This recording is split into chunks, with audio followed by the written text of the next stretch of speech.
The New York Mets battled back twice to beat the Phillies in London. I'll break down the thrilling game and more on today's edition of Locked On Mets.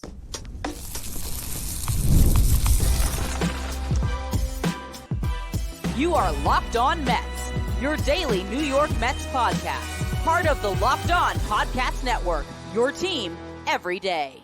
Hello to all you amazing Mets fans. You're watching Locked On Mets, part of the Locked On Podcast Network, your team every day. Thank you for making Locked On Mets your first listen every day. Locked On Mets is free and available on all platforms, including YouTube. Today's episode is brought to you by FanDuel. Make every moment more. Right now, new customers get $200 in bonus bets with any winning $5 bet. That's $200 in bonus bets with any winning $5 bet. Visit FanDuel.com/lockedon to get started. Well, it's not often in life you get a do-over, especially when you record live on YouTube, but here we are. Had a very interesting stream that a small portion you probably caught, where I did at one point slip up, forget I was live, cussed, and then my internet dropped. So I think that was my own internet protecting me from myself. I'm now offline right now recording, and hopefully the internet will reboot itself by the time that I'm done with this show so I can post it on Sunday afternoon for you all to enjoy it, because what a Mets victory we got. If y'all woke up early, or maybe not early, but early for a Mets game for a 10 a.m. start, you watch this team really battle to maintain some pride here, get a split against a Phillies team that's just flatly better than them, and it was a roller coaster ride to get there. This team battled back from being down twice, and the bullpen, they really bent, but they did not break with great help from their new stud catcher, Luis Torrens. Man, he really had himself a game, and I think he's going to be staying with the Mets for a period of time. Let's bring it all the way back to the top of the first inning. The Mets go down in order, something that happened 5 times in this game, but they were able to score runs when it mattered. Bottom first, the Mets escaped a situation that could have been a lot worse. Another running theme throughout this game. Jose Quintana, man, it doesn't look great right now. Gives up a leadoff hit, walks 2 to load the bases. So he's sitting in a really bad spot. Bases loaded, nobody out. You're expecting 5 runs to come across, quite honestly. I tweeted out, Jose Quintana is pitching himself off the Mets roster, and that tweet was twofold. For one, it was fact. This is what's happening right now. 2, I was hoping I could throw a little reverse jinx magic in there, and we'd get a Houdini act. Quintana pulled it off, gets a huge double play ball to only allow 1 run in that inning, gets another ground ball to escape, and then in the second inning has another double play that helps him navigate through it. He sort of soldiered through the first 3 innings, and only giving up 1 through 3 was pretty exceptional. 4th inning, his luck ran out, and this is just the problem. He has to nibble. He doesn't have an out pitch, and guys are comfortable in the box against him. Quintana has to be so fine to be effective. He's got to be hitting his spots at all times, low in the zone, be able to execute the occasional fastball up to get the strikeout. And it seems like even in those instances, batters are just fouling that pitch off, hanging into at bats until he eventually gets to a full count and has to come at them, and that's where they can do damage. In the 4th inning, he got the first out, but then gave up a single and a double to Edmundo Sosa. Sosa drives in Castellanos from first. There was a really good relay run on that play by the Mets. Taylor to Lindor, perfectly executed, great throw home. But we've been talking about that springy infield in London. Well, it produced a bounce that Luis Torrens just could not hold on to. Run comes in to score. Then another base hit allowed by Quintana. All of a sudden, it's 3-0 Phils. He gets 1 more out before giving up another single, and that was enough. Mendoza goes to Danny Young, and Danny Young ends up walking the first batter he faces there, but then gets a huge strikeout to escape that inning and keep the Mets in it. And that's what happened again throughout this game. Just big pitches in some big moments and timely defense at times as well. So Young stays on, faces Bryce Harper in the next inning, gets a big strikeout. Then Daniel Nunez comes in. These 2 guys, man, I want to see them stick with the Mets in this bullpen because I think they really give just another dimension to what Mendoza has that he can go to. They're guys that are crafty, that have really good stuff. I want to see them stick. We'll talk about that a little bit in the next segment. how this roster is going to continue to evolve with Edwin Diaz and Francisco Alvarez nearing a return. But big strikeout from Young to start off that fifth. Then Nunez comes on. He gets them out of the inning with help from Torrens, who picked off a runner at first. Haven't seen the Mets control the running game well at all until Torrens enters the fold. He's thrown out more runners already than Omar Narvaez had all season, and that was a huge play to back pick a guy at first. Alonso with a great swipe tag to catch the oven mitt, a reviewed play that goes the Mets' way, which honestly is something that we haven't seen a lot lately. So I was just assuming that even though it was pretty clear through the video evidence that the guy was going to be out, that they just wouldn't overturn it. They would say call stands. Big out there. Torrens then ends up top of the sixth, starting a rally with a base hit. Then you have Lindor, who popped out. So 2 outs, runner on. Pete Alonso comes up. He draws a walk. And that marked the end of the day for Taijuan Walker. Now, Taijuan Walker looked great in this outing. And you knew coming in he'd been bad this season. Really has been bad since he put on a Phillies uniform. But we've also seen Taijuan Walker pitch before. And a lot of times it is sort of on or off. And it's pretty clear when you watch him whether it's going to be one of those days. And today it was an on day. I mean, Taijuan Walker looked great. He really did. I was almost torn when they pulled him because there was part of me that said, good, he's out. But then there's other side of me that said, well, that Phillies bullpen's really good. And there was still a better chance that Walker was going to blow it up than the bullpen would. When that happened, when they went to the pen to grab a lefty to face Brandon Nimmo, I sent out another tweet where I was trying to spark some reverse jinx magic, talking about Brandon Nimmo and something that I think I want to go through at some point this week, the fact that leadoff has taken very well to Francisco Lindor, but Nimmo in a run producer role has not been delivering. So I sent that out in a tweet essentially. Sure enough, the reverse jinx worked. Nimmo with a big double that plated 1. JD Martinez with a base hit that plates 2. New ball game for the New York Mets, all knotted up at 3 runs apiece. Now Nunez came back on for the bottom half, 1-2-3 inning. Great pitching there. Mets failed to score in the 7th, and then you see Nunez go back on. 2 up downs for a reliever is a lot, and I think Mendoza pushed his bullpen way too hard in this game when he had a lot of options he could have gone to. I understand not trusting Adam Ottavino right now. I really do. I understand maybe not even trusting Sean Reed fully, but sometimes a fresh arm is better than a guy who has already gotten through, 2 innings essentially. For Nunez, it was, a couple, was it 5 outs altogether? But a lot of work for him to go back in to ask more out of him. He gives up a solo home run. The Mets then go to Jake Diekman. They played the left-right matchup thing from there. Diekman gets a couple of outs, walks a batter. They go to Reed Garrett to come on. He walks the first batter that he faces. So you got a couple guys on via the walk, but then Garrett gets a big strikeout and a good 8th inning from him, 1-2-3 in the 8th. So Garrett looked good through 4 outs. But again, we'll talk about this in a second, asked to do a little bit too much. Before we get to that, and this is where, for the select few that are watching the live stream, you saw me slip up. I handled this a lot smoother this time, didn't I?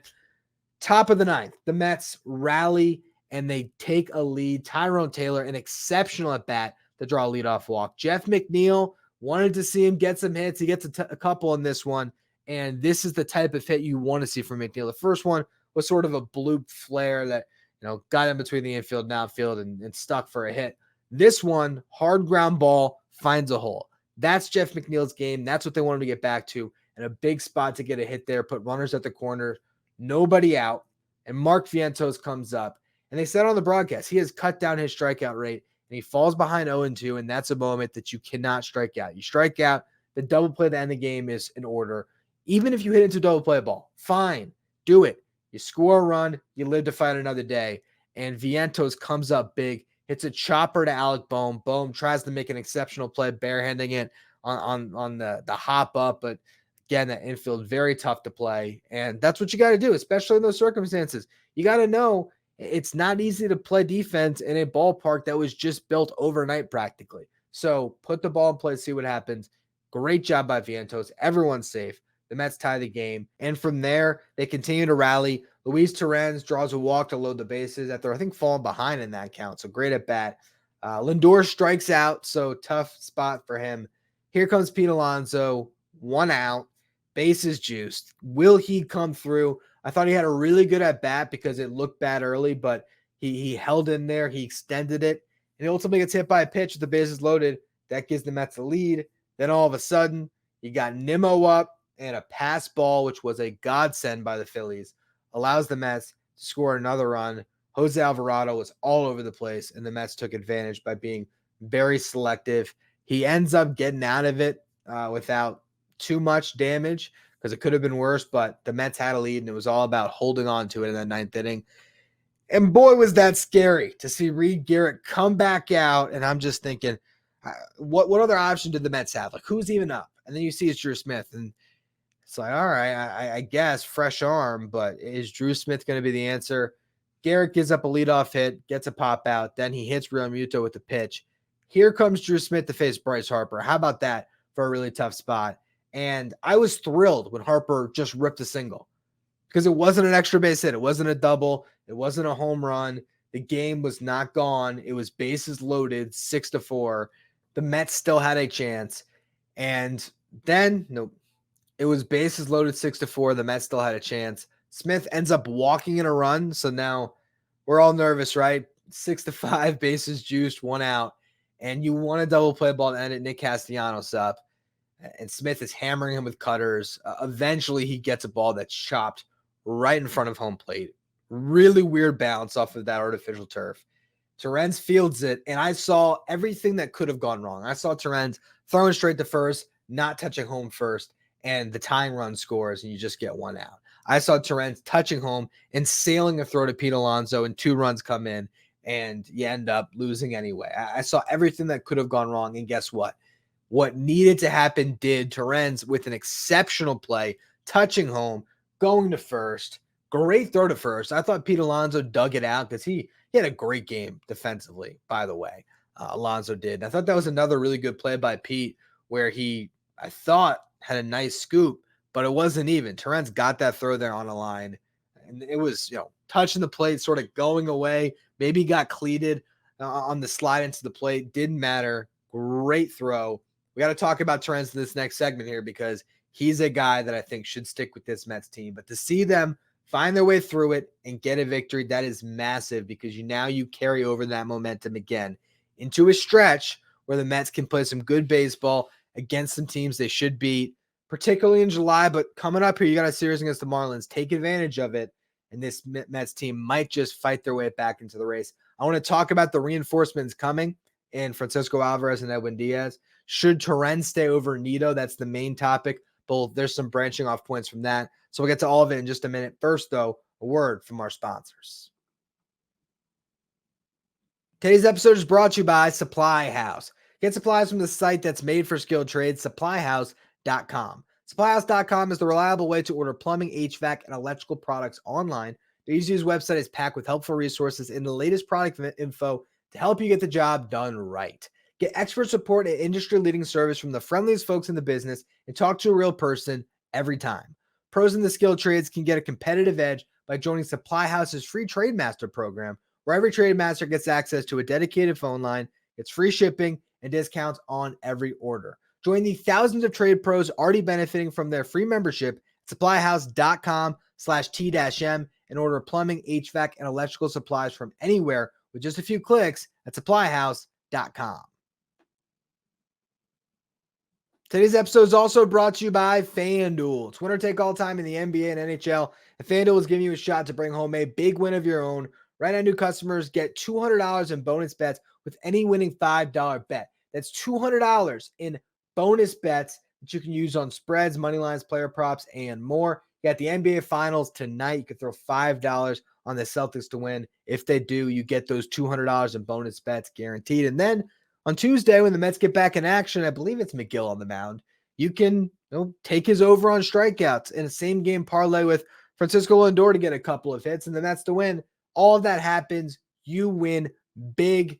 FanDuel is the place to go right now in the NBA, NFL playoffs, as well as the Major League Baseball season. And again, you place a $5 bet. You win that $200 in bonus bets guaranteed. Visit FanDuel.com/lockedon and make every playoff shot count. FanDuel, America's #1 sportsbook. If you're an everyday listener to the show, make sure you become a Locked On Mets insider. This is our texting service where you can ask questions from me anytime. You can also get updates whenever something breaks on the Mets. Get the lineup graphics sent to your phone each day so you know who's in the starting nine. You can also take part in our Locked On Mets signed photo giveaways. If you want to be a Locked On Mets insider, find the link in the episode description or at subtext.com/LockedOnMets. Now, I really look at this series in London as a huge victory for the Mets. Yes, it was a split. They did not get both games, but no one expected them to. They fought, they held in there, and they go from the potential of getting swept by the Phillies, and it felt like they were going to when they were down 3-0, when they were down 4-3. Even in the ninth inning, when the bases were loaded 6-5, it felt like the Phillies were going to win that game, and you escape. And now you carry momentum. And you carry it into a series against the Marlins, a team that's 20 games under 500, that this Mets team should absolutely beat up on. The vibes have been so much better since the Mets shifted their roster around. And the pickup of Luis Torrens has been huge because Omar Narvaez was giving you next to nothing. In fact, he was giving you worse than nothing. He was hurting the Mets, both defensively and batting.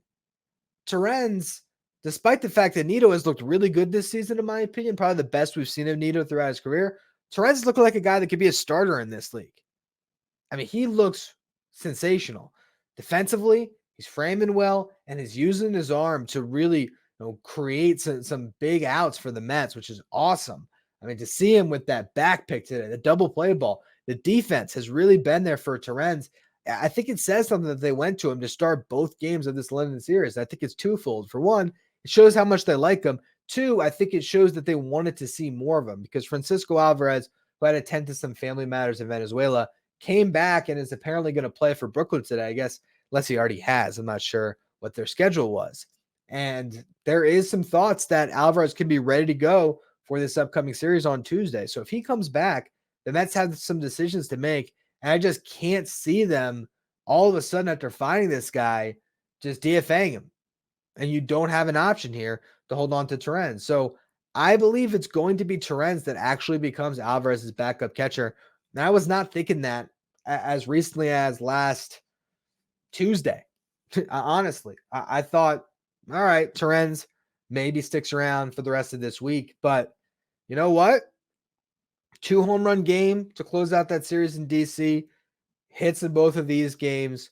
Huge double play ball. The guy has earned it. And I also think the Mets are in a position with Nido. Last year, they passed him through waivers. So can that happen again? He's making $2.1 million. How many teams want to pay anything extra for a glove first backup catcher? I think a team might claim him because he has been very good this year. And I got to imagine there's one of 29 other teams that has struggled to get some production from their catchers that could see Nido as an upgrade. But if that's the case, all right, you trade Nido to his next team, which would be significant because he's been in this organization for a very long time. But maybe you get that $100K back that you used to trade for Torrens and you move forward. To me, you cannot get rid of Torrens at this point. So I think he's the guy to be the backup catcher to complement Alvarez once he comes back.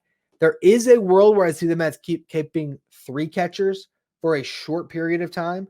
So that would allow them to maybe catch Alvarez 5 to 7 innings his first couple times back and make a sub and not have to worry about it. And the reason why I think they could go 3 catchers for a small period of time is I believe Brett Baty is going to make his way back onto this roster in short order.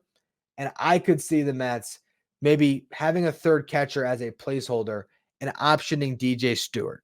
I'm not positive they would do that, but you got a lot of lefties in this upcoming series against the Marlins. So you could have a Torrens or an Alvarez as a bat off the bench as a right-hander against those potential guys and a bullpen that's laden with lefties. You could do that and kick the can down the road a little bit and then eventually swap Nido for Baty when he's available after his option period ended. I just think that Brett Baty, while they absolutely could keep him in the minor leagues, and they very well might. I mean, he still hasn't gotten that work in at second base. I think that would be nice for them to see if he can handle that before they call him back up. I just think they're a better team when they have both Baty and Vientos. I really do. I know Baty struggled a lot this year. People aren't going to agree with me on this, but that's fine. To me, DJ Stewart in a limited role has not looked great. He made unbelievable catch today. And I almost think that might open the door for Beatty sooner, because there's a chance that on an 8-hour flight, that back tightens up on him and we see DJ Stewart on the IL. I would not be surprised at all if that happens. But in the meantime, if it doesn't and you wanted to make a switch eventually here, you go 3 catchers for the time being, you option Stewart, and then you could always bring Beatty up at a later date. If Stewart ends up being hurt, then you can make the switch immediately and keep Beatty on the roster. And then if you wanted to, then you would DFA Nido to bring in Alvarez. But the Mets have a lot of choices here, when it comes to how they kind of round out the rest of this team. You get to a point, though, with Alvarez and Torrens, and of course, an improved infield that now has Iglesias sort of pushing McNeil for playing time. McNeil comes into the lineup today, has a good day. Maybe he can spend some more time in the outfield with Iglesias getting some run at second, and you can get Marte off his feet a little bit more. You can maybe cut into Bader's playing time. I really think there's a world where Stewart being off this team allows McNeil to shift into more of an outfielder role, more of a fourth outfielder, and then allowing you to carry Beatty, who can get some time at second, get some time at third, even could steal a little bit of time at left. The Mets really want to lean into his ability to be a little flexible defensively. I think that makes them a little bit of a better team moving forward. But the no-brainer at this stage is Torrens. He's got to stay. When it comes to the bullpen, Edwin Diaz coming back does leave you with some interesting choices that the Mets will have to make. So I want to go through that in the next segment, as well as touch on Steve Cohen's comments to the media prior to the game. So we'll get to all that in just a minute. First, though, a word from our sponsors. Today's episode is brought to you by LinkedIn. Are you struggling to close deals? B2B selling is tougher than it's ever been. That's why I want to tell you about LinkedIn Sales Navigator. LinkedIn Sales Navigator is a sales intelligence platform that helps professionals effectively prospect and engage high-value customers, drive higher revenue, and increase sales performance. Sales Navigator helps you target the right buyers, surface key signals such as job changes or which accounts you should prioritize, and shows you hidden allies so you can find those buyers that are most likely to convert. Fueled by LinkedIn's 1 billion member platform, Sales Navigator gives you the most up-to-date first-party data, enabling you to unlock conversations with the people that matter. Right now, you can try LinkedIn Sales Navigator and get a 60-day free trial at linkedin.com/lockedon. That is linkedin.com/lockedon for a 60-day free trial. Let LinkedIn Sales Navigator help you sell like a superstar today. Just go to linkedin.com/lockedon and get started. So before we talk about Steve Cohen's comments prior to the game, I want to look back at the bullpen, how it was managed throughout this game. You saw Garrett being forced to go through 2 up downs. Same thing with Daniel Nunez. These are guys that were really asked to get extra outs because they are in that ring of trust right now for Carlos Mendoza that seems to be pretty thin. There's not a lot of guys who I think are trusted late in games. The hope is Edwin Diaz comes off this rehab assignment, and I believe he should be good to return on the 14th, if not the 13th, this upcoming week here. The idea is that Diaz will slide right back into his closer role, in which case Garrett gets moved down, and he is the setup man again, which I think is a role he's a lot more comfortable in. I think you'll see better performances out of Garrett with Diaz returning.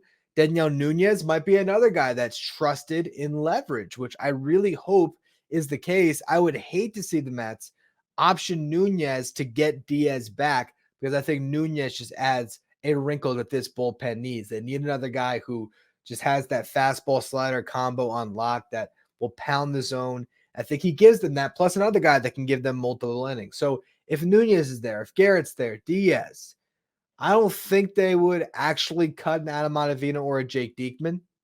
So right there, that stretches your bullpen to 5. Adrian Hauser has really thrived in the long man role. I don't think he's going anywhere. So if that's the case, that stretches you out to 6. It's making a choice between Danny Young, Drew Smith, and Sean Reed-Foley. And I think Danny Young has thrown the ball really well. Now, he does have an option, so the Mets can send him down. But I think they're a better team with both Nunez and Young. And then it comes down to a decision between Smith and Sean Reed-Foley.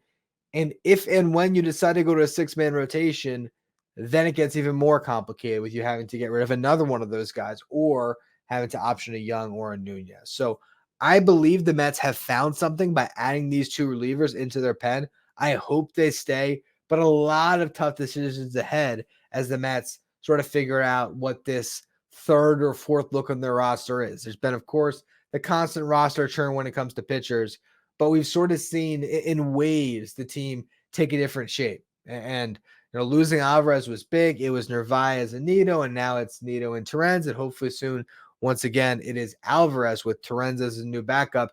That's one way the roster continues to evolve. To see Vientos take over Brett Beatty's spot, that was a big evolution this team has undergone, getting JD Martinez into that DH spot. So we've seen a lot of evolutions of this team, and to get a bullpen that you can trust, I really think it's going to come down to Edwin Diaz being himself, Reed Garrett being the guy that he was for stretches this year, hopefully getting more out of Adam Ottavino and Jake Diekman. But really, I see Nunez and Young as guys that could be pivotal pitchers to the Mets throughout this season. So I hope they aren't just taxi squatted up and down again.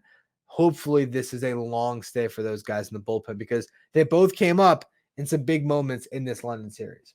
Now, prior to the game on Sunday, Steve Cohen talked about the state of the team, basically. And I think it's clear from watching Cohen, his preference, in my opinion, is not to sell. I think he wants to see this team be competitive. Now, is he willing to buy for this team? I don't know about that, but he was really pushing back on the notion that we need to be talking trade deadline right now. Instead, said this is an opportunity for this team to go out and make a little bit of a run, and they really do have it in front of them.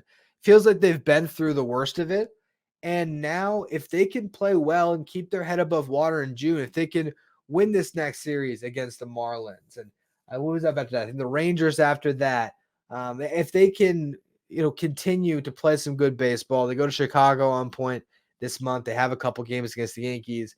They have a series against the Astros. If they can win more of those series than they lose, avoid getting swept, inch closer and closer to 500. Right now, they're 8 games under 500. If they can find their way to 5 games, if not a little bit less than that by the end of the month, and then you get that layup in July where there's the first 18 games that are really against some bad baseball teams, I believe this Mets team has a run in it, and I think Steve Cohen does as well. One of the more interesting answers that Cohen gave related to the deadline, and he said, what if the returns are marginal as far as the idea of having to trade everything? And it builds on something I texted the insiders. Actually, maybe it was just one insider today, where I had an insider from our Locked On Mets insiders that was asking me about the deadline. Is it better for the Mets as a franchise to go through a fire sale? And what I said is, well, depends on the package you're going to get back. Because if you put JD Martinez out there and he did not have a healthy free agent market, if JD Martinez is not going to net you a prospect that you love, it might make sense if you're in the fringes of the wildcard race to hold on to JD Martinez for the rest of this year. Same thing goes with a Pete Alonso, depending on what the package could be. If it's an overwhelming package and you feel like it's worth it to take it, well, maybe you do that. Same thing with Severino and Minaya. Maybe the packages are really good and you want to capitalize. But I think if the Mets have some internal options as well, they might be even more comfortable taking a lesser return. So, for example, Sean Minaya. If the Mets get something they like, it's maybe not a deal they love, but they know that Kodai Senga is going to be healthy in August, which is a big question mark. But let's just say, armed with 6 more weeks in his rehab process, you get the understanding that Senga will be back to make starts in August and September. You can make that move and then clear a guy out, knowing that Senga is going to come in. You also still have Jose Budo or Joey Lucchesi, not to mention guys who are flying through the system in Blade Tidwell and Brandon Sproat, who might push for a spot in the rotation where you could subtract the Severino even. So maybe it's you subtract Severino and Minaya, but then Senga and Budo come back into the fold and you don't really take a big step back. I think the Mets are going to have to really weigh out what they're getting at this deadline and only make deals, assuming they're in the race, make deals that really help their farm a ton. But if you're sitting close, you might hold some pieces that last year you sold. It's so wide open in the National League, and we still have time to see how it's going to ultimately shake out. But if the Mets are close, they do not have to sell it all the way down to the studs. They can sell a couple pieces with areas of depth that can fill into those spots, still make a run, have your cake and eat it too. Or, maybe they're completely out of the race, in which case, yeah, it's a fire sale and you just do the prudent thing. So we'll see what happens with this Mets team in the time period from now until the deadline.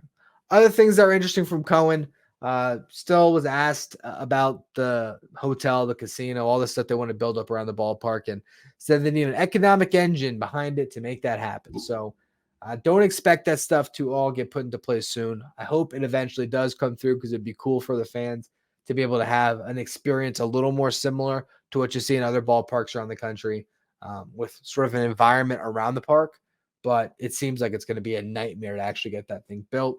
He also, Cohen did talk about being impressed by Carlos Mendoza, as well as thinking that the organization as a whole has much better decision-making in place now with David Stearns, that they're a lot sharper as a franchise. And I think he really, for the first time as an owner, trusts his decision makers. And that's a big, big thing, because I really do believe, regardless of what happens this year, in the long term, the New York Mets are in great hands with their president first and foremost, their owner as well. And even if you want to take it down to Mendoza, I believe that this farm will continue to supplement this roster in the coming years. And personally, I look at 25, 26, 27 as a time where the Mets can finally be that sustainable winner that Steve Cohen has wanted this whole time. They could win this year too. They could sneak their way into the playoffs, but it is hard to not have that eye towards the future through all these conversations, because the future certainly looks brighter than the present. But shout out to the Mets for splitting a series, doing a great job to battle back and to continue to hold on to some pride as they have a long flight home. They get to reset and they get to play a team that they should beat up on starting on Tuesday. I'll be breaking down that series on Tuesday's edition of Locked On Mets, amongst other things that I'll be discussing. So make sure you check that out. If you're listening on the audio side, follow, rate, and review where you get your podcasts. If you're watching on YouTube, hit that subscribe button. Trying to make a push to 9,000 subs. So I appreciate all of you who continue to subscribe. Thank you for making Locked On Mets your first listen or your first watch every day. Now for your second watch, head over to Locked On Sports Today and stay up to date with all the latest in the world of sports.